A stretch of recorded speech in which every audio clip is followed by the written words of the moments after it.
I think okay na. Okay. Okay, let's start.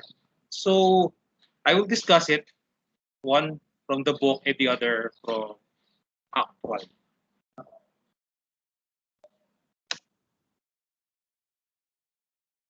So learning competencies. So this one is from the book. So I will not elaborate any further para due to the time constraints. So for our quote of the day, prices play a crucial role in determining how much of each resources gets used, where and how the resulting products gets transferred to millions of people.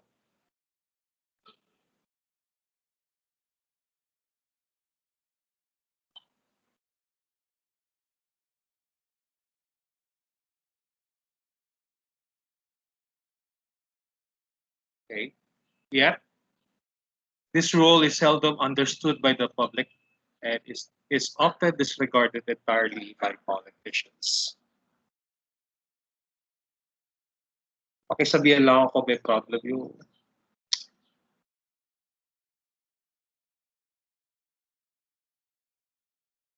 so this one is by Thomas Sowell way back in 2010. So let us define the market economy.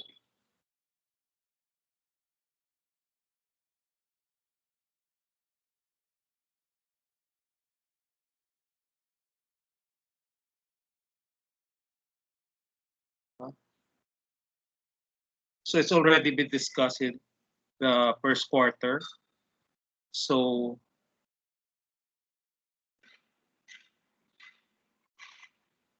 let's discuss naman yung characteristics niya. Again, this one is a repeat of the first quarter, but ito yung mga characteristics niya. First, you have private property. You have the freedom of choice as long as it is mandated by law. If you want to buy a t-shirt, it's all right.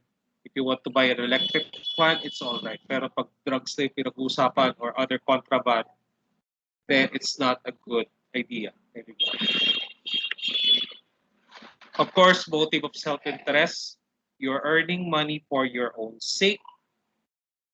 No? Usually, hindi ka naman nagbibigay ng pera sa ibang tao.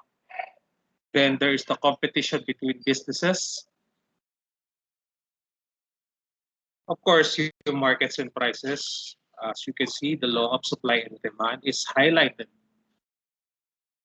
And last but not the least is limited government involved. Hindi siya makikialam until such time na meron tayong problema.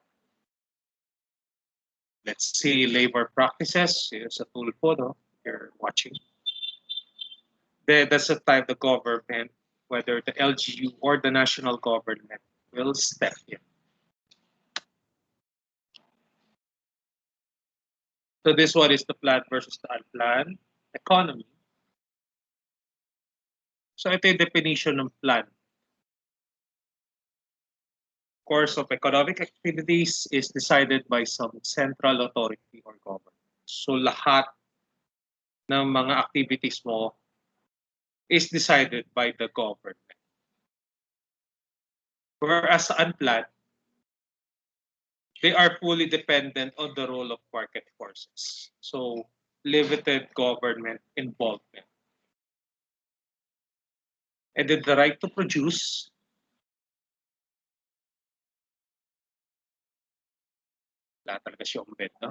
producers are not free to produce.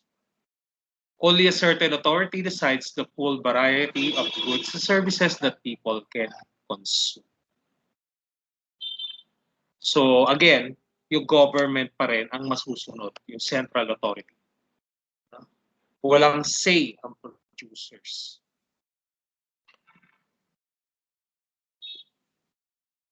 For the unplanned, producers are free to produce the highly demanded goods and services in order to maximize their profits.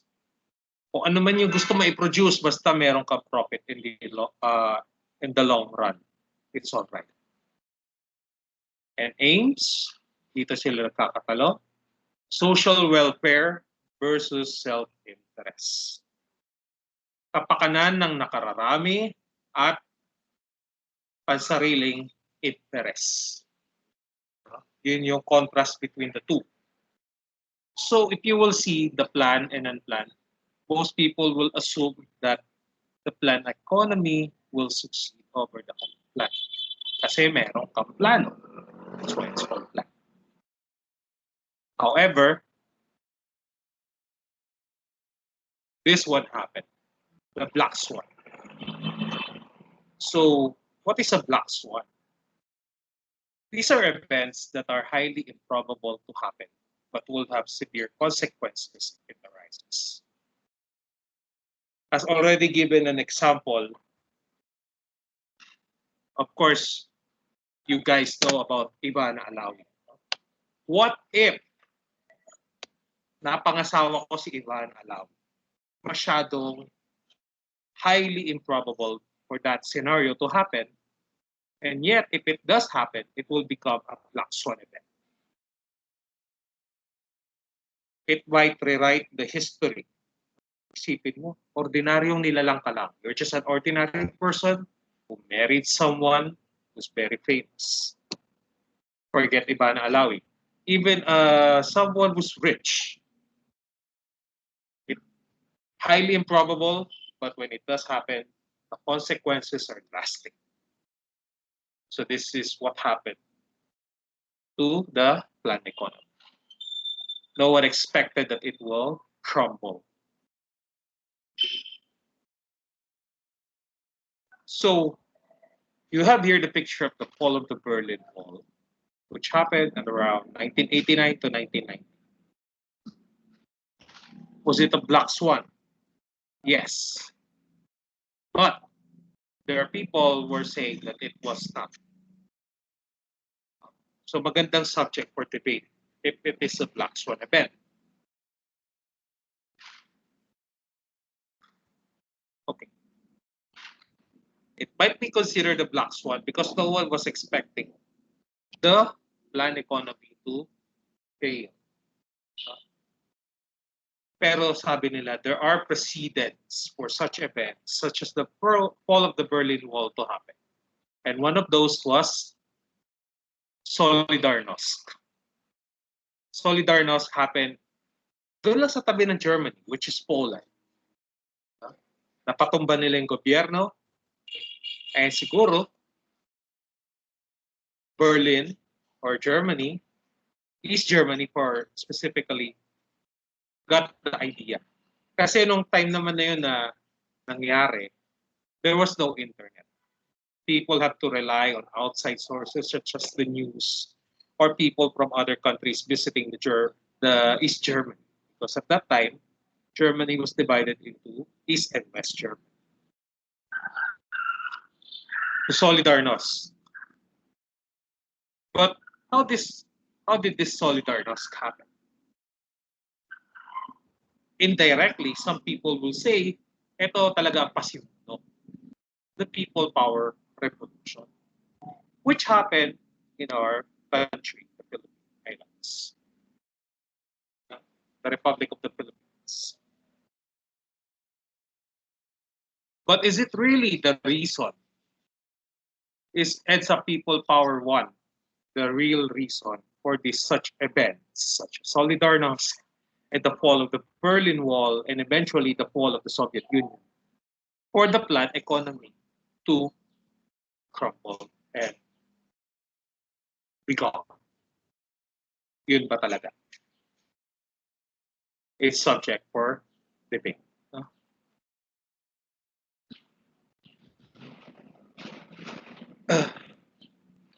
Next.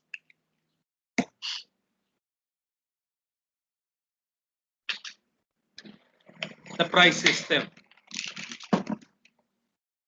It is a mechanism of allocating goods and services through the rise and fall of prices caused by interplay of supply and demand forces.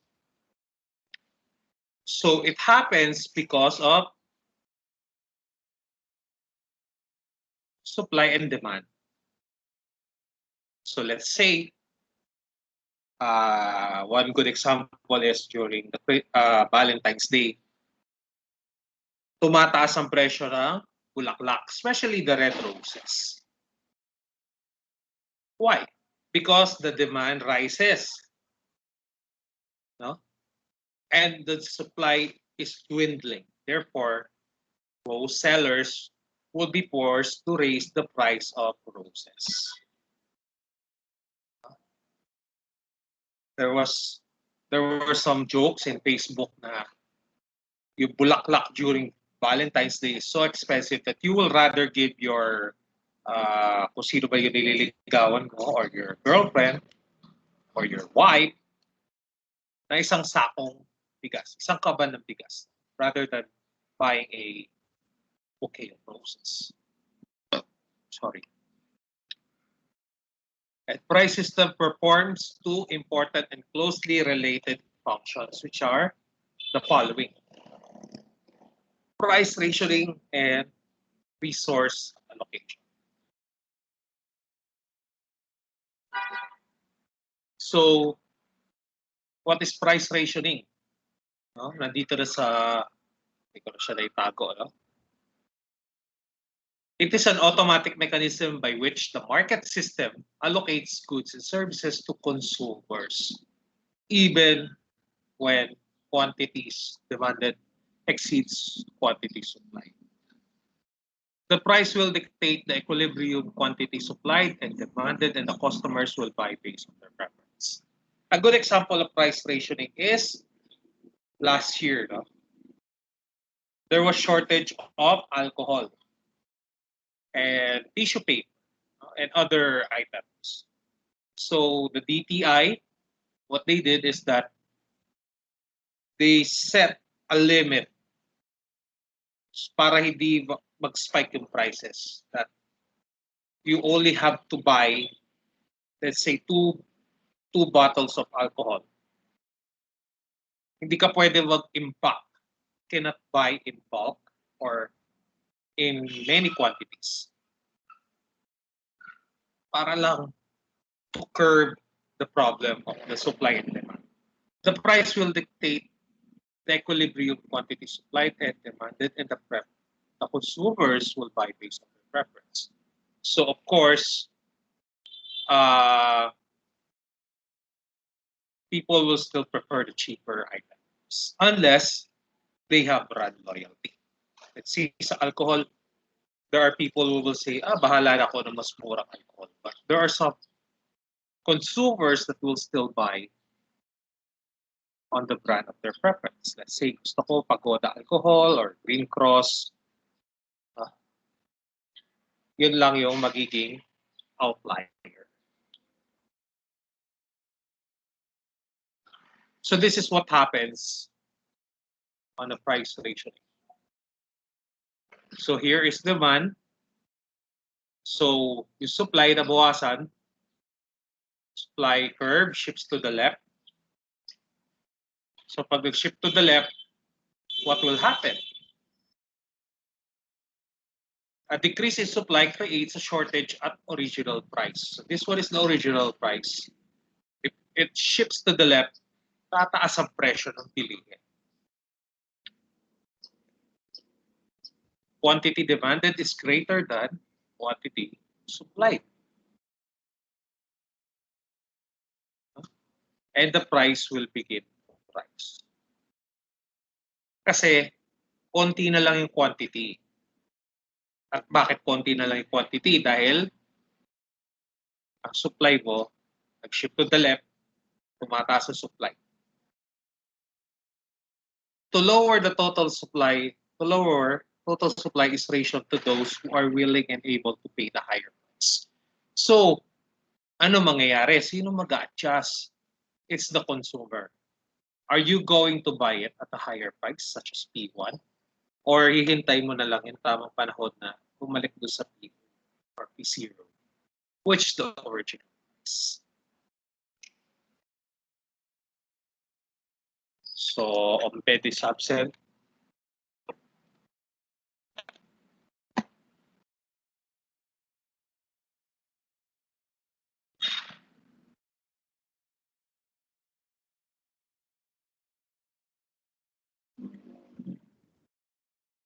And there are two types of inflation. What are the two types? Demand pull and cost push.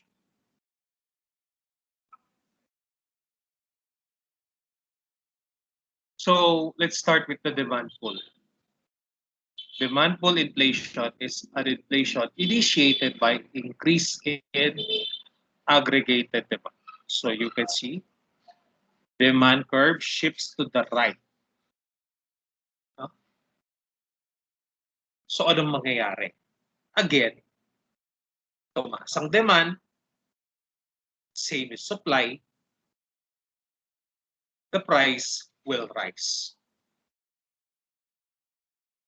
On the other hand, for the cost push, it's the other way around. It is an inflation caused by an increase in costs. So, tumaas ang costing. Still have the same demand, but the supply curve shifts to the left. And ano mangyayari mga ginoo? Ganun pa rin. Same scenario, the price will rise.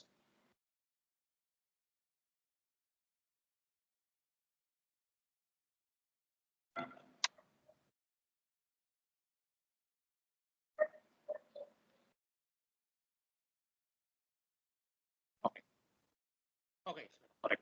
So the bottom line, demand pull inflation occurs when consumers have greater disposable income. Having more money to spend allows people to want more products and services. So what is disposable income? Let's say si Mr. Vargas. No? Last year, he was earning 15,000 pesos per month. Malinis na, no? Let's say malinis na. Wala na yung mga tax, wala na yung deduction. Take-home pay is 15,000. And then the next year, Mr. Vargas gets promoted, naging 20,000 is salary per month. So he has more what you call disposable income. No? Siguro last year, si Mr. Vargas is only eating at Jollibee or sa canteen. Now that he got promoted, meron na siyang option na kumain sa on a more high-end spectrum. Siguro pwede siya kumain sa mas mamahaling restaurant like 200 per dish, 300 per dish.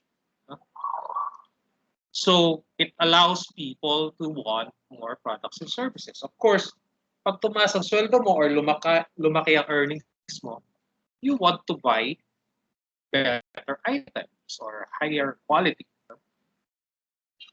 So examples of which are expansionary fiscal and monetary policies. So nagkaroon ng tax cuts and increasing expenditure. Of course, the growing economy is one of the best examples of demand pull inflation.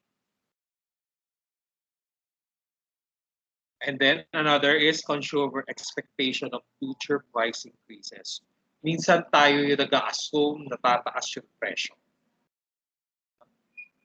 Which happens most of the time.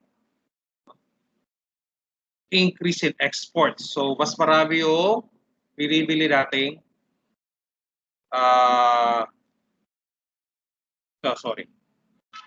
dumadami yung mga pinaparating natin sa ibang bansa. Let's say, bananas, we're supplying more bananas in other countries. Also, marketing or branding can also increase the demand. Minsan kasi wala namang demand, pero marketers can find ways to increase the demand. Let's say yung ring light.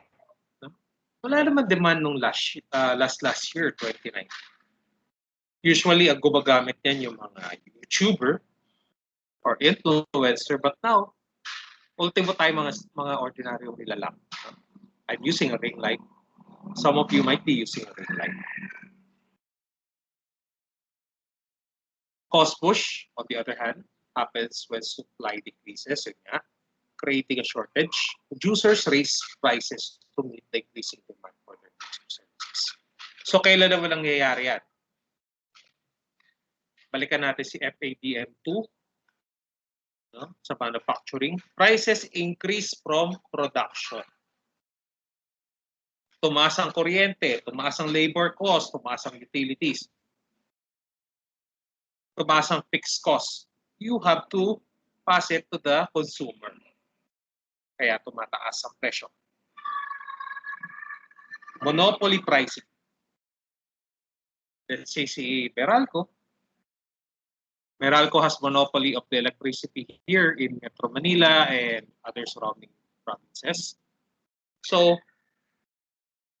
wala makakapagpigil kay Meralco kung gusto niya magtaas ng presyo.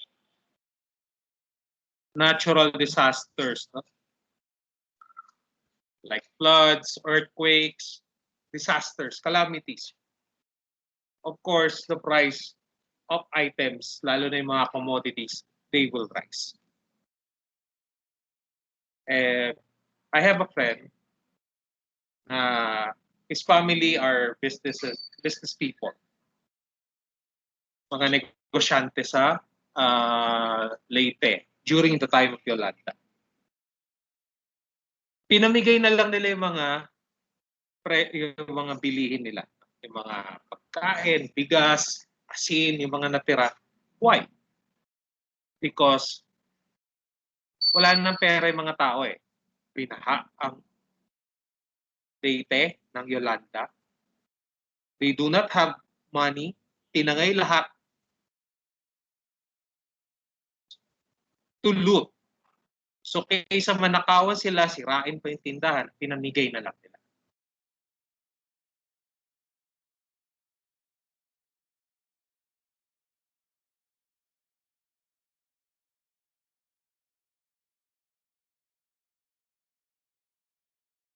Rates often decrease supply via demand. So minsan, pag tumaas ang peso or bumaba ang peso, nahihirapan tayo bumili ng mga items because the power of your currency decreases. So it's much more harder for you to purchase goods. Nawawalan ng kapangyarihan nyo sa lapi mo. So we already discussed this, no? I already asked the class.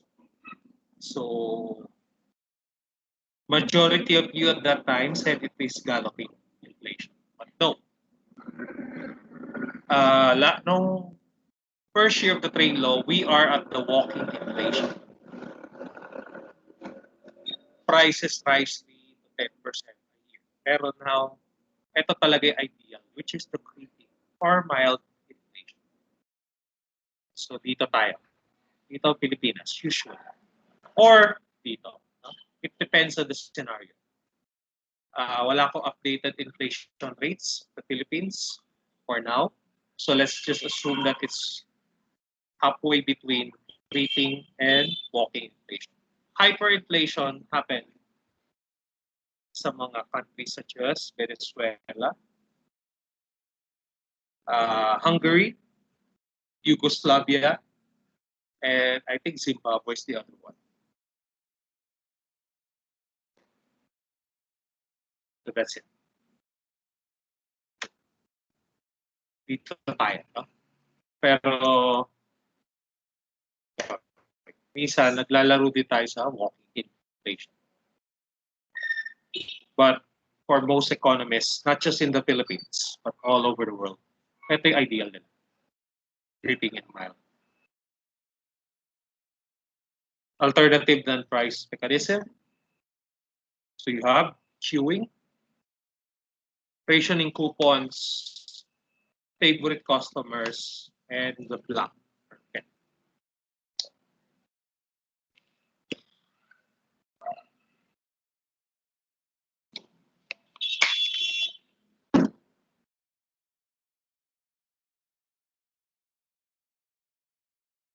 So what is queuing?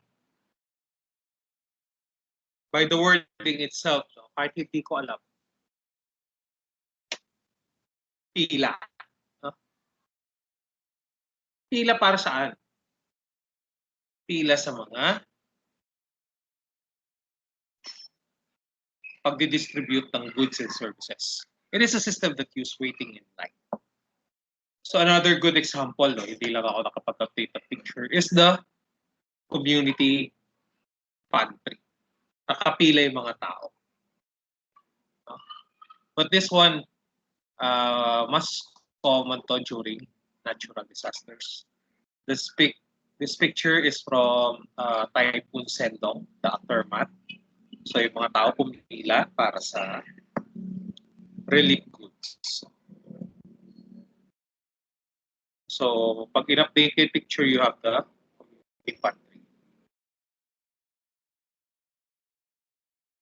Next, favored customers. So this one, mga white sila, no?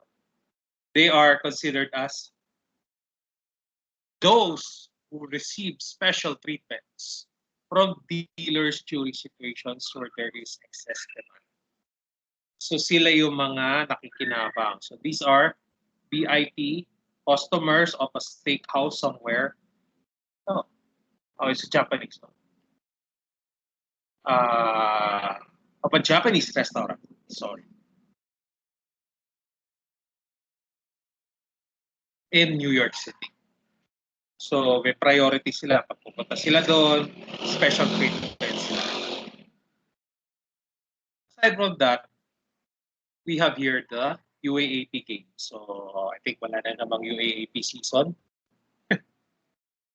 This one is by La Salle Ateneo. At bakit ito yung picture natin? Because tickets for these games usually sell like pancakes.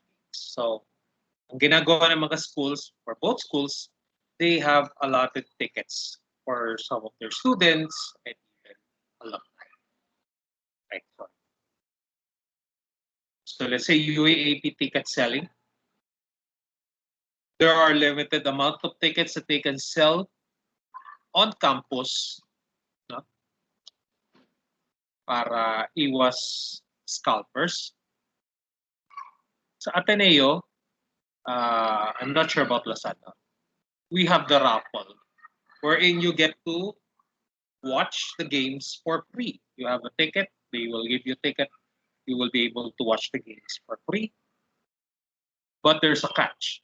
If you do not attend the game, let's say sa MOA Arena or sa Araneta Coliseum, they will charge you for that ticket times 3. So let's say ticket na napanalunan mo is worth 500 pesos. If you no-show the event or the game, you must pay 1,500 pesos as a penalty.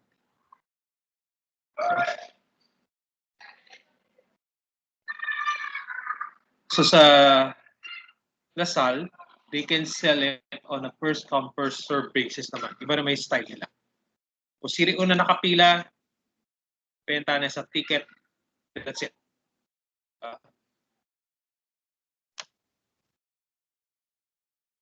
So, kasi sa mga games, there are scalpers. Let's say the ticket price is 500. They will sell it at around 700, 800, 1,000.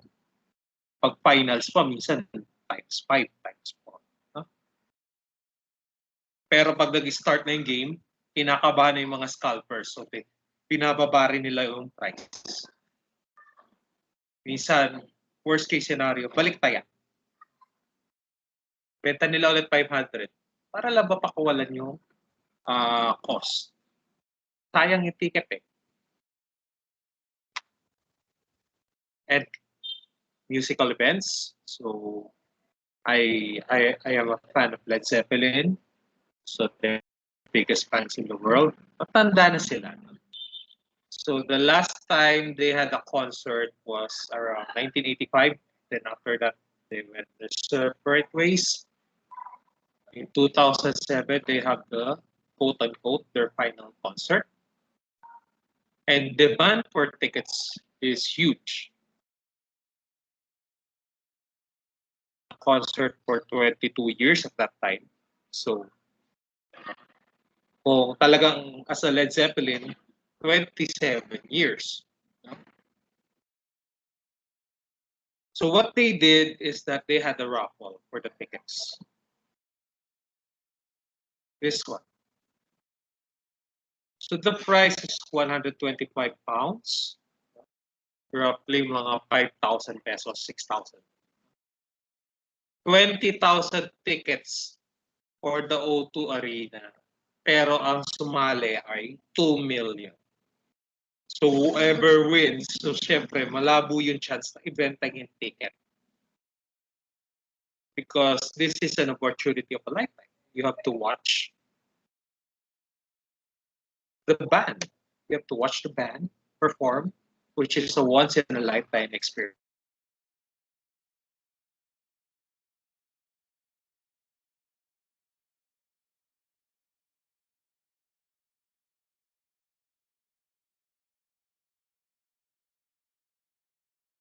Siya, no, during the Cultural Revolution. No? So ano ba nakalagay dito? Sabi nga doon sa text, Chonghuaren min kong he ko lias. So this is a food ration. Huh? So this is sashimi. So this is 3 yen discount sa mga bilihin, sa subsidy. They are tickets or coupons that entitle individuals to purchase a certain amount of a given product per month. So you can use this one, this ration coupons, para bumili, let's say, na grains, no, rice, usually rice, with a 3 yen discount. Isang gamitan lang siya. This one is from a different country naman. This one is a milk ration. So you can use it. You're allotted 1 liter of milk for free once a month. Ganun siya. So again, iba lang siya dito. No? Kasi yung kanina, so this one is on a different city ng China. This one is from Shanxi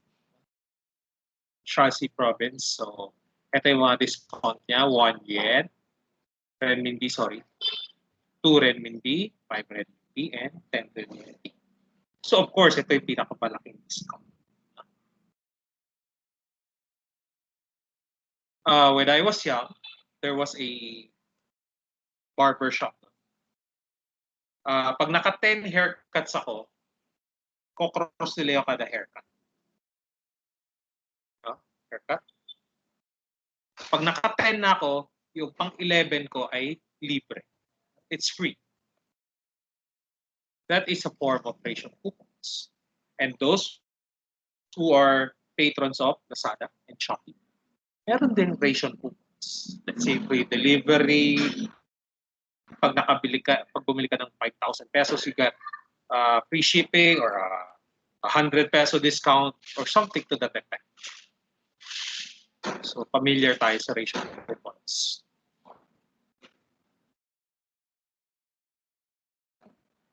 And last, si black market. So this one is someone repacking drugs. It's an economic activity that occurs outside government sanctioned channels. Ibig sabihin, walang kontrol ang gobyerno sa kanila. Items at the black market may either be cheaper or more expensive than the legal market. Bakit cheaper?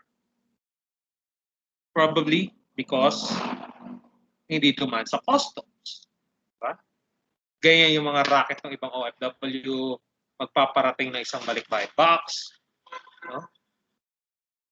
Disguised as a balikbayan box. Pero in reality, they are selling whatever products they bought sa Middle East, no? Binibenta ng mga relatives sila sa Pilipinas. So that's also a form of a black market. yung mga PX, they're cheap. Or more expensive. Kasi mahirap makahanap ng ganong item. Sample na lang kunwari, medyo exaggerated. Let's say naghahanap ka ng elixir. Siyempre, wala ka naman makitang elixir sa mga Shopee. But let's say the black market sells an elixir or the philosopher's stone. Heck. Of course, it will be much, much more expensive. Or let's say limited edition items wala sa, let's say, sa normal stores, and si black market meron, then you have the prerogative, should I buy or should I let go? Ganun yung nangyayari sa black market usually. So samples are armed weapons. Sila Magdalena. Di ako makasipon lang. Yeah, sila Magdalena. Prostitution is a form of black market. Child trafficking is a form of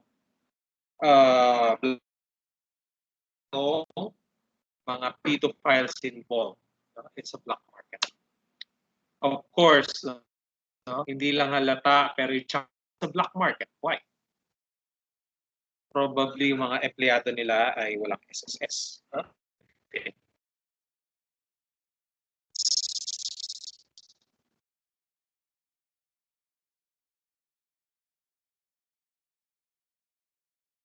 Baka nga pa. So that one is from Taytay. And not shabu-shabu, but shabu. Methamphetamine hypo or shabu. Drugs. Ayaw nito. So those are examples of the black. CR lang muna ako. No? Just give me 2 minutes.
Okay.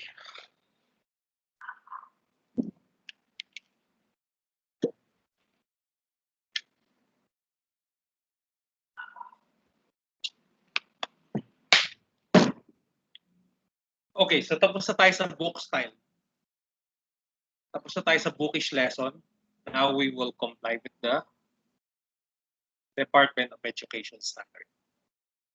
So yun pa rin ang title. Prices, tools, and techniques. So business and industry. What are those? What is a business? I think you know the answer naman, being ABM students. What is a business?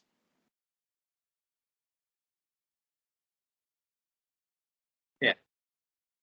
Any activity carried out with a profit motive. Whether it's doing accounting services or selling, let's say, a ball pen or manufacturing toys or cars whatsoever. Lahat yun, lahat ng business activity must have profit motive. In short, business must have DPWH or Department of Profit na walang hanggan. No? Because kung yung business mo ay walang profit, then it's not DPWH. Charity ka. Charitable institution. And what is an industry? So industry refers to businesses which serve similar products and services. So let's say si Mr. Godino, he sells Panda ball pens. No? Let's say siya may-ari ng Panda ball pens. And then si Mr. Vargas may-ari ng Pilot. And then si Mr. Ombed, ano bang brand na iba? Yung Standard, meron pa yata Standard ball pens or Lotus. So lahat sila, same industry, which is the ballpen industry. Ganun din yung mga contractors sa construction, let's say DMCI, EEI, MDC. They are in the construction industry. Or yung mga banks, BDO, Metrobank, and BPI. They are in the universal banking industry. Yeah. So industry analysis, yan lang isa sa mga kailangan natin.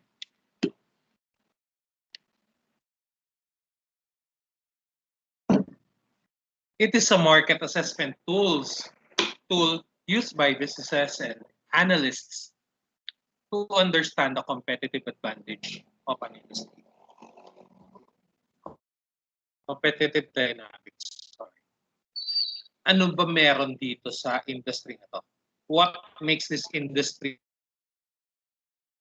profits and helps to understand a company's position relative to the other participants in the industry. So here you need a financial position, statement of financial position. Ano ba meron ka na wala itong kalaban mo?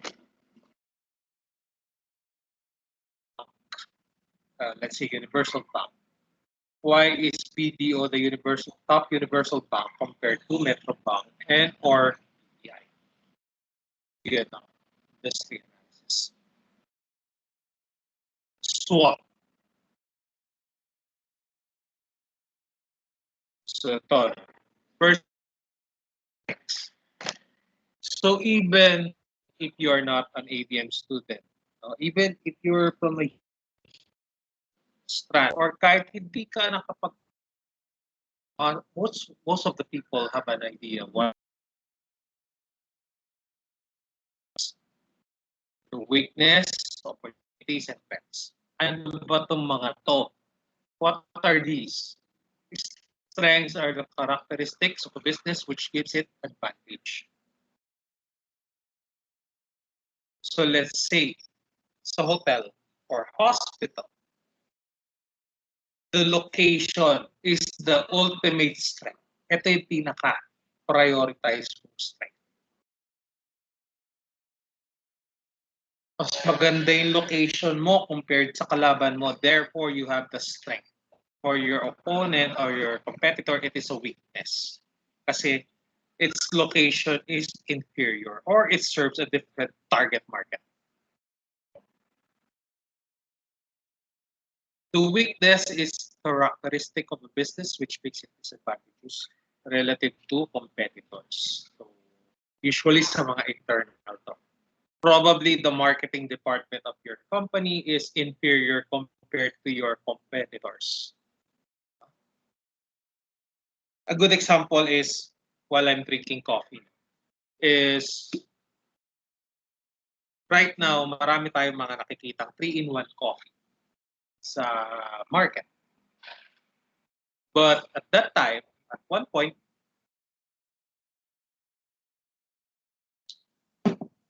hindi naman ginagamit yung 3-in-1, especially Nescafe.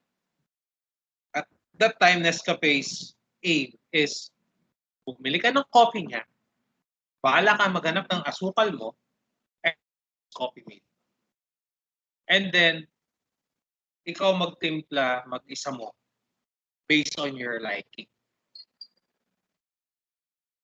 That is the goal of Nescafe. So, hindi mo, ikaw ang bahala doon sa timpla mo. But, meron din siya mga ibang competitor. Let's say sila, nakalimutan ko tuloy yung pangalan. Great Taste, Cafe Puro, Cafe 45, blah, blah, blah. On the local market.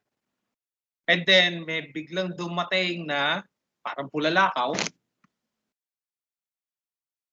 which was not even a coffee maker at that time, a coffee manufacturer. Si Popico. Popico started as a candy. Diba? XO Popico candy. Coffee flavored candy. And then, Popico is an Indonesian brand. So they had the idea. Bakit yung mga kalaban ko, ang priority lang nila is the coffee? Why not make it ready? Anyway, meron naman na tayong coffee flavored candy. Why not make coffee itself per se? Ibubuhos mo na lang yung mixture and then pour water and then you may be able to drink it. And that's what they did.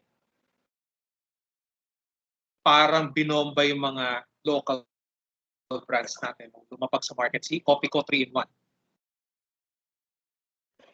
Parang atomic bomb yung effect. Hindi makakilos. Stranded, kumbaga, yung mga local coffee brands na. Sobrang laki ng impact. Pero nowadays, if you will go to the grocery, nagkalat na parang kaputi. You see Nescafe, you see Great Taste White, you see Sunmade Coffee, and there are many other cheaper brands or not recognized pero okay din man. Pero ang nagpasimula is the coffee co. And that strategy by Coffee-Co revealed a significant weakness to all the coffee brands in the Philippines. When that happened, a lot of heads rolled. Kumbaga, maraming nasisante. Hindi sila makareact kung anong gagawin. Ano ba dapat kong gawin? Kasi ang laki ng impact ng ginawa ng Coffee. And opportunities, elements in a company's external environment that allows it to formulate and implement strategies to increase profitability. Isa rin to sa ginawa ni Coffee-Co. It's a great case study. That's why I'm using Coffee-Co. Yun nga, no? Nakita niyo yung opportunity. Noon kasi, hindi ka naman makapagdala na sachet ng 3-in-1. You have to bring all 3 jars ng coffee, ng sugar, and yung kung gusto mo na milk. Unlike nowadays, pwede ka magbaon ng 3. So they saw that opportunity. And lo and behold, that impact still felt today. And threats, elements in a company's external environment that could endanger the integrity and profitability of the business. So isa sa mga threats, let's say, ng mga coffee manufacturers, mga commercial, like Nescafe, Great Taste, Popico, is that the new generation, the millennials and the Gen Zs, they now prefer. So nagkakaroon ng decline ng mga yung mga commercial coffee brands. Yung mga Gen X they are the ones who prefer yung mga 3-in-1. Pero ngayon masyadong coffee connoisseurs, no, feeling ng mga tayo, millennials and Gen Z. They prefer the coffee. So it's a threat for them. So, strengths and weaknesses are internal factors, whereas opportunities and threats are external factors. Sir, anong kinalaman nito sa applied economics? These are the macroeconomic factors, opportunities and threats. Whereas the strengths and weaknesses are microeconomic factors. So you must exploit, weakness you must overcome. Opportunities, take advantage, and threats you must reduce. Parang tayo lang din yung Swan. Exploit your strengths, use it. Magaling ka magaling ka mag-drawing, use that strength. Weakness mo, let's say mahina ka sa math, then at least try to improve it. Hindi mo naman siya malalampasan or magiging strength, but you can at least minimize na hindi ka vulnerable. And then opportunities, you take advantage of it. Pero pag relative, let's say, CPA ka, no? CPA graduate ka, sabihin ng relative mo, ay, meron trabaho dito sa Middle East. Then take advantage of it. Take advantage of the opportunity. And threats, reduce.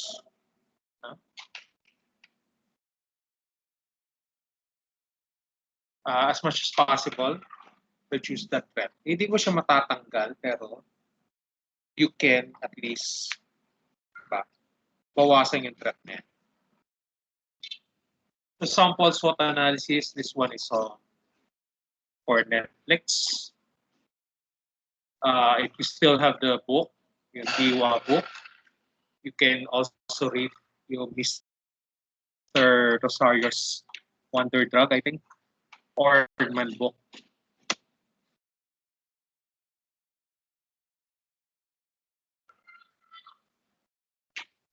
So those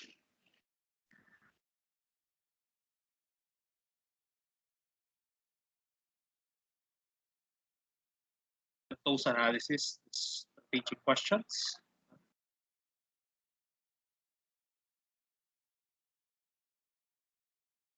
So, ipagmamatch mo sila. It's like a matrix. Strengths versus opportunities, weakness opportunities, strengths and threats, weakness and threats. So that's where you formulate SO strategies, WO strategies, ST strategies, and WT strategies. So we will not delve upon this one. Pinakita ko lang in those analysis. So it's about 30 minutes. Porter's 5 forces. So ito yung 5. If you will notice, if you will search sa Google, kanya-kanya silang interpretation ng Porter's 5 forces. For the Orgman book, parang circular siya. For the others, it's like, diba? Iba-iba and form. Pero yung contents niya are still the same. So you have these 5 formulated by Michael. And si Michael Porter, buhay pa siya.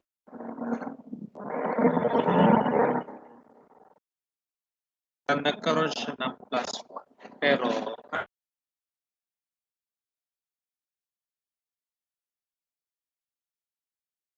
Porter is 6 force, which is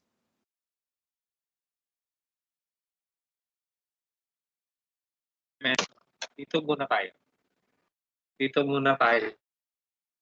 5 forces.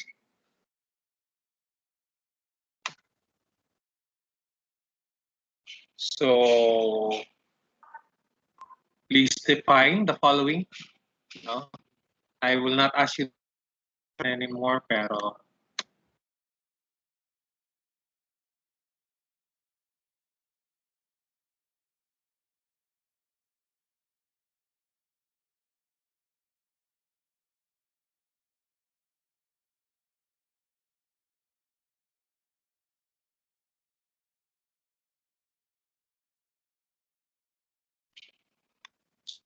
so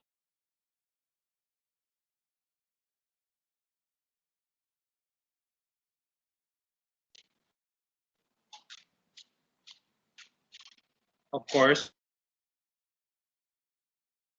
consumers is also given. So you can just search if you want.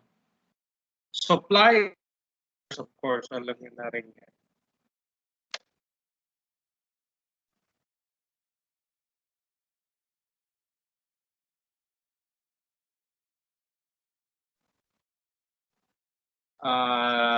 Let's say, uh,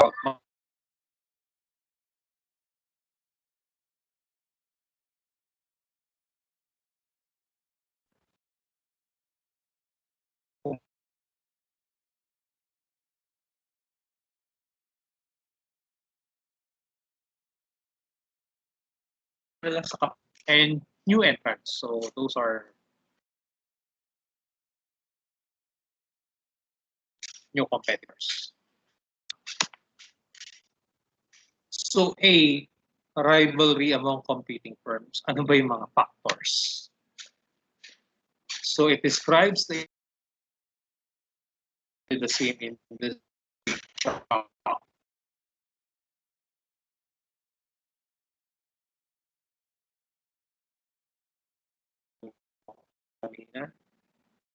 So para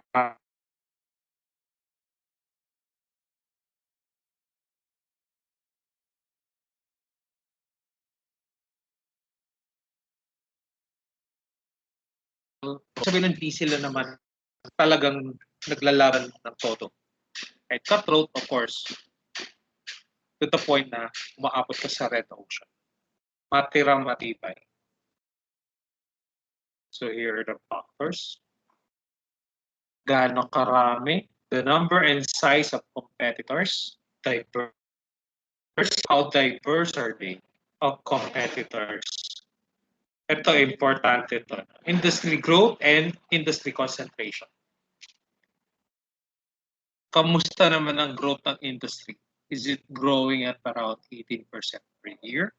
30% per year? Or halos walang galawan, 1%, 2% per year? Year on year.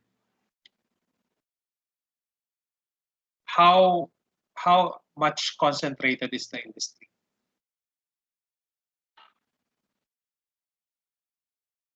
Then number 5, quality differences of products and services. Do you have a superior product or an inferior product or service? Brand loyalty. Number 6, how loyal are your customers with regards to your products and services? Supply and demand of product. Kamusta naman? Barriers to exit if you want to exit the industry. Is it hard? Is it difficult? And switching costs. This is the opportunity cost. If you would like to switch from one product to another, one company to another, gaano ka laki difference of the cost.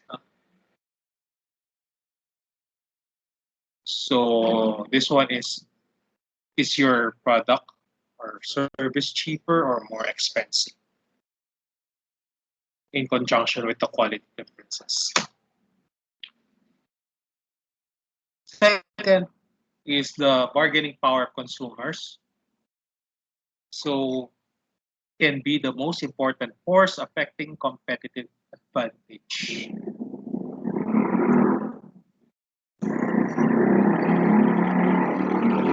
Concerns the pressure an industry's customers can put on the producer's margins.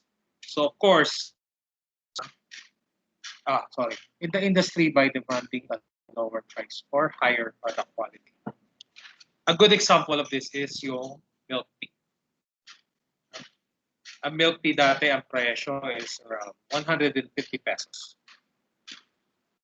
When it first came out, it's very expensive. Diba?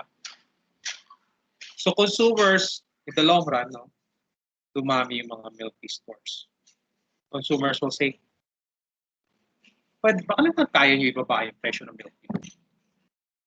From 150, naging 140, naging 120, 110, 100, and now meron ng mga milk tea na 50 pesos. It depends on the bargaining power of consumers. No? As they say, customer is always right. So if you don't listen to them, dalawa lang ang mangyayari sa'yo. Mawawala ka ng customers, and then you will perish. When buyer successfully obtains price discounts, it reduces the firm's top line or revenue. Of course, yan nasa 70 pesos na lang, it affects your earnings.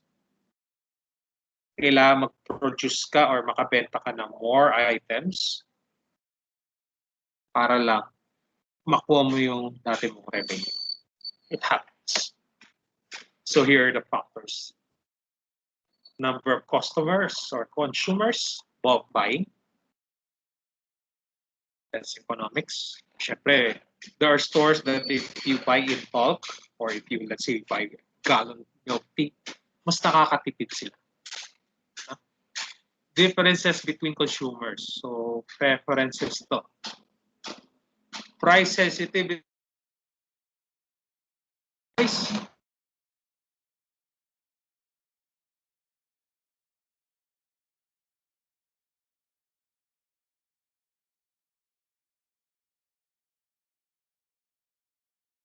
Buyer's ability to. So, this is also a factor. Ay, mahal ang milk tea. Mag-i-Starbucks na lang ako. Or, mahal ang milk tea. At the same price, let's say 500 ml, I can buy a buko shake worth the same price. Hindi mag-buko shake na lang ako. Or mag-gin bulag na lang. Buyer's information ability and again, walang kamatayan, opportunity costs.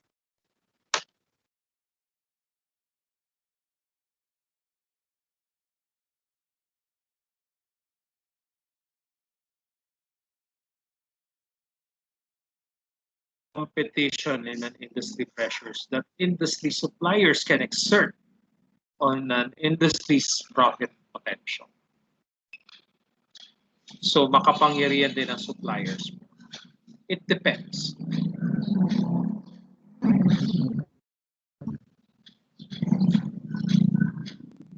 Employees are also considered as suppliers because they supply their talents or their labor to the company. So, syempre, may bargaining power din ng suppliers such as employees. Boss, baka pwede ka taasin yung sweldo. Yeah. Or boss, bigyan niyo naman ako ng compensation and benefits.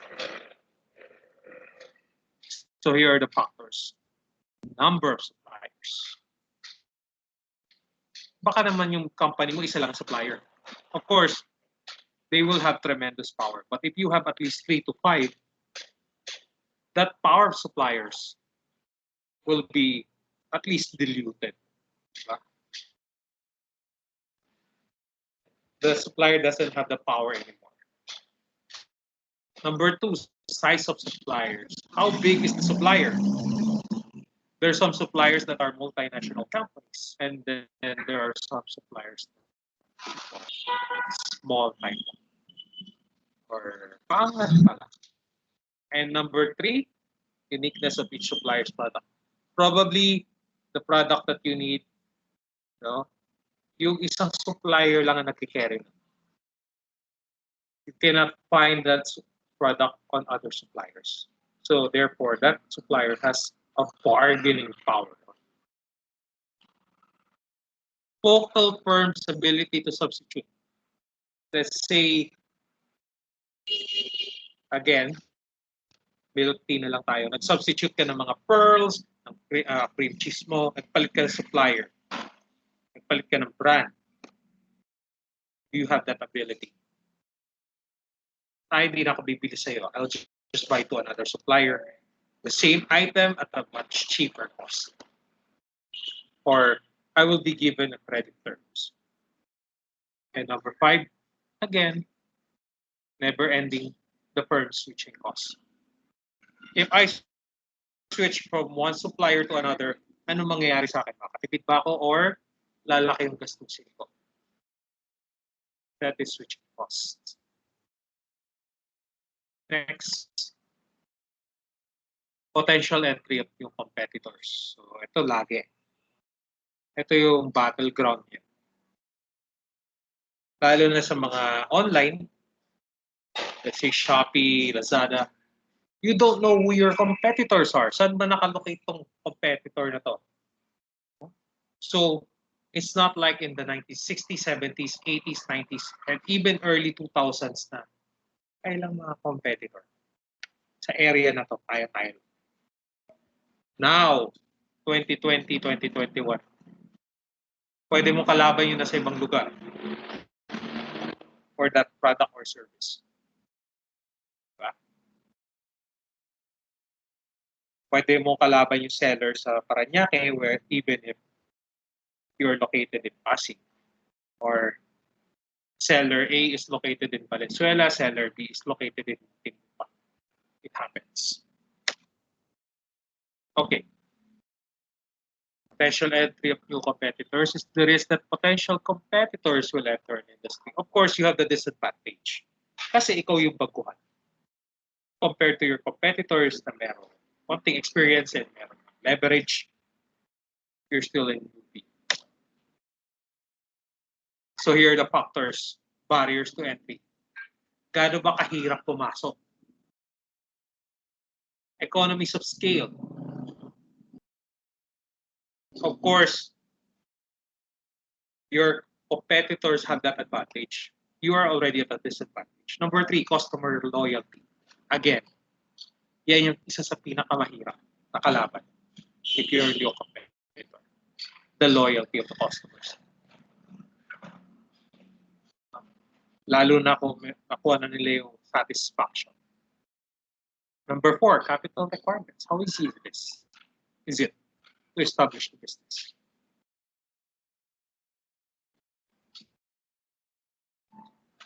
And number 5, cumulative experience. Ito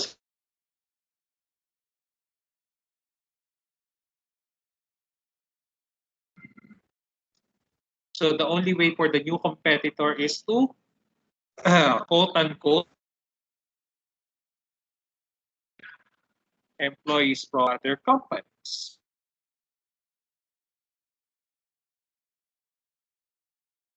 No? Unless kakapain mo siya unti-unti. Number 6, government policies is in conjunction to the barriers. Let's say sa utilities, no? So tubig, dalawa lang sila. Manila Water and Maynila. Unless gusto maglaban ng NCR plus water district, hindi basta-basta makakapasok. But let's say pwesto lang naman lang na registration. Apply ka lang sa LG. Access to distribution channels. Usually, your competitors, the more experienced competitors have better supply chains compared to you because you're still, as a new competitor, establishing your supply chains. Mahirap yung distribution channels. They can do something to you. Iipiting ka nila. They can block you. They can do other things to make your life more difficult. And number 8, the buyer switching cost. So never forget the opportunity cost. If this buyer will switch from your product from the previous company's product to your product, makakatipid pa siya. That will always be a main concern to the buyer. You are new, you have to prove yourself. But how will you prove yourself if your buyers are hesitant to buy your products or services? So this is the struggle of new competitors. Okay, 13 minutes. And last, potential development of substitute products. Substitutes meet the same basic customer needs as the industry's product, but in a different way. Is the idea that products or services available from outside the given industry will come close to meeting the needs of current customers. Okay. There are products that are easily replaceable. Nabanggit ko na kanina si butter. Kung palaman lang naman sa tinapay, maraming pwedeng pamalit kay butter. But as a baking product, no? As a baking item, medyo mahirap palitan si butter. Another is yung sa construction. It's either concrete or steel or wood. Wala naman sigurong gagawa ng bahay na gawa sa salamin, no? Or sa bote ng Coke. It rarely happens. So it depends on the industry. And here are the factors. One, the number of substitute products available. Gaano karami. Buyers' propensity to substitute. So, especially sa mga other items, I don't care. I can substitute anything, any item I want. Number three, availability of substitutes. Are there more substitutes than your products? Or is your product easily substituted by other items? Number four, relative price performance of the substitute. Let's say your item is worth 300 pesos per kilo. Kunwari lang. What if your competitor, no, or your substitute item sells at around 200 pesos only? So minsan, di ba? The consumer will say, I'll just buy the 200. Kahit hindi masarap or much better yung item ni ganitong company, I'll just buy the substitute. Perceived level of product differentiation. How different is your product compared to the substitute?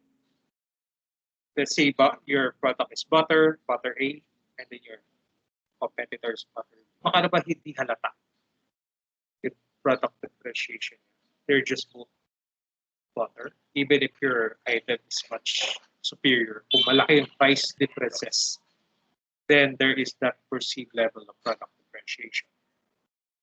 And last but not the least, again, switching costs. Nabanggit ko na kanina, if your item is like 300 pesos per kilo, your substitute product is worth 200 pesos per kilo, then what will that customer choose? Yours or the substitutes? It's his or her decision.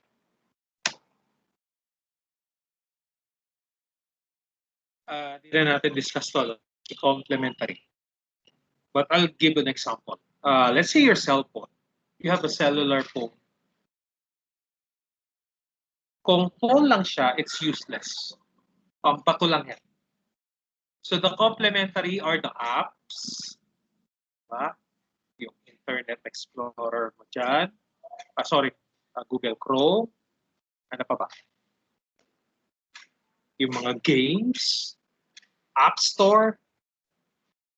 Of course, yung messaging mo. And other features of your mobile phone. Those are complementary and supporting. items. So the value of Porter's 5 forces model can be further enhanced if one also considered the availability of complements. So what is complements again? Ulitin ko lang. Let's say it's a cake, diba? Or no, not cake. Burgers. No? So burgers, you need bread and the patty para maging burger siya. Hindi pwedeng bread and egg. Hindi siya burger. Egg sandwich lang siya. Diba? So those are complementaries. Complements. So recap ko lang sa market structures. Ito yung isa sa mga reason why yung Porter's 5 forces was discussed. So yan lang siya. You have the perfect competition, holistic competition, oligopoly, and monopoly.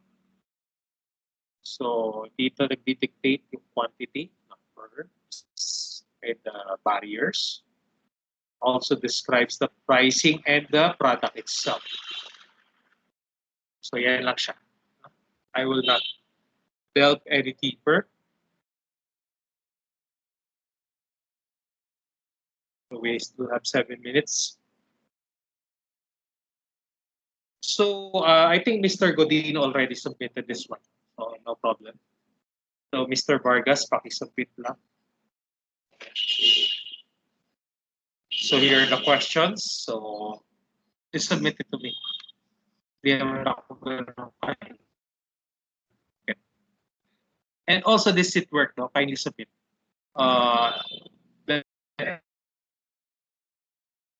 As minimum 100 words. How do the 5 competitive forces orders model affect the average profitability of the industry? 100 words. Next. Yung long test, no? Personal SWOT matrix. So bukas discuss na. I'll give you sample SWOT matrix and also some YouTube presentation. So you have to present. You have to present your personal SWOT matrix. So ulitin ko lang yung question ng mga, sir, bakit kailangan may personal SWOT matrix? Hindi naman kami business eh. Yes, you're not business, but first you must know your business fits you the best. Kung ikaw mismo, hindi mo alam yung gagawin mong negosyo, paano? Diba? Let's say, for example, nagtayo ka ng tindahan ng motorcycle parts, eh hindi ka naman marunong mag-drive nga ng ng motor. How will you be able to implement or run your business smoothly? Diba?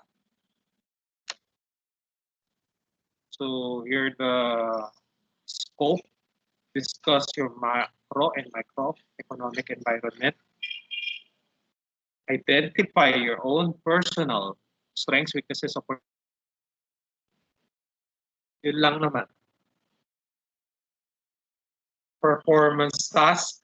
So, kung na kaya kumanta, no? I think si Ombed nag-submit na dati. So, I'll just accept that. Pero for you, for the few, performance testing. So you just have to rank the items from 1 to 8 on in order of what you personally think is most important to least important in successfully starting a business. So what are your priorities ba? Walang tama or maling sagot dito. Huh? It is free for all. So what's important is you submit to me and you explain why you chose it as such. Ano yung reasoning mo? Yun yung habol ko. So 5 minutes, 4 minutes.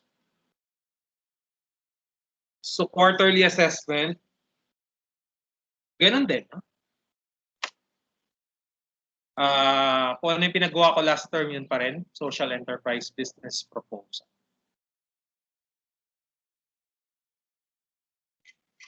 Pero hindi ko na kaya ipag-represent. Consider that as minus 30.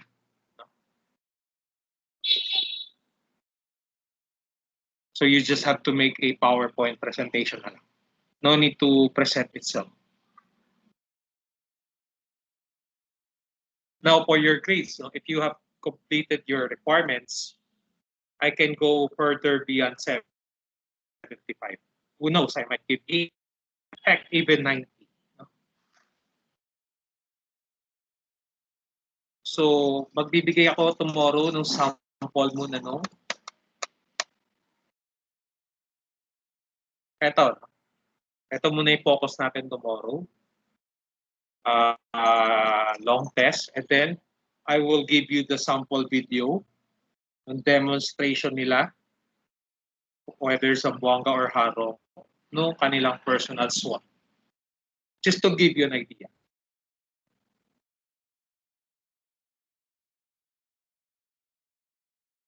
Oh, tapos na ako.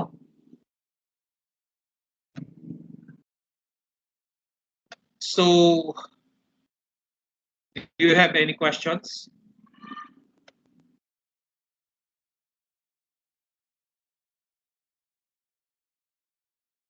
Do you have any questions? Minutes? Kung wala, tomorrow, yan na.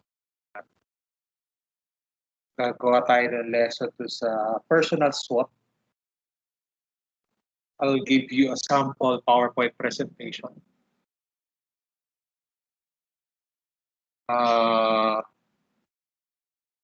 Here. The name of the Father, of the Son, and of the Holy Spirit. Amen. Glory be to the Father, to the Son, and to the Holy Spirit, as it was in the beginning, is now, and ever shall be, world without end. So tomorrow we will have another lesson. Pero hindi tayo siguro abot na 1.5 hours. At most 30 minutes. And then I'll let you go. Panoorin nyo na lang yung video ng mga sample presentation ng personal SWOT. And for that, you're free to go.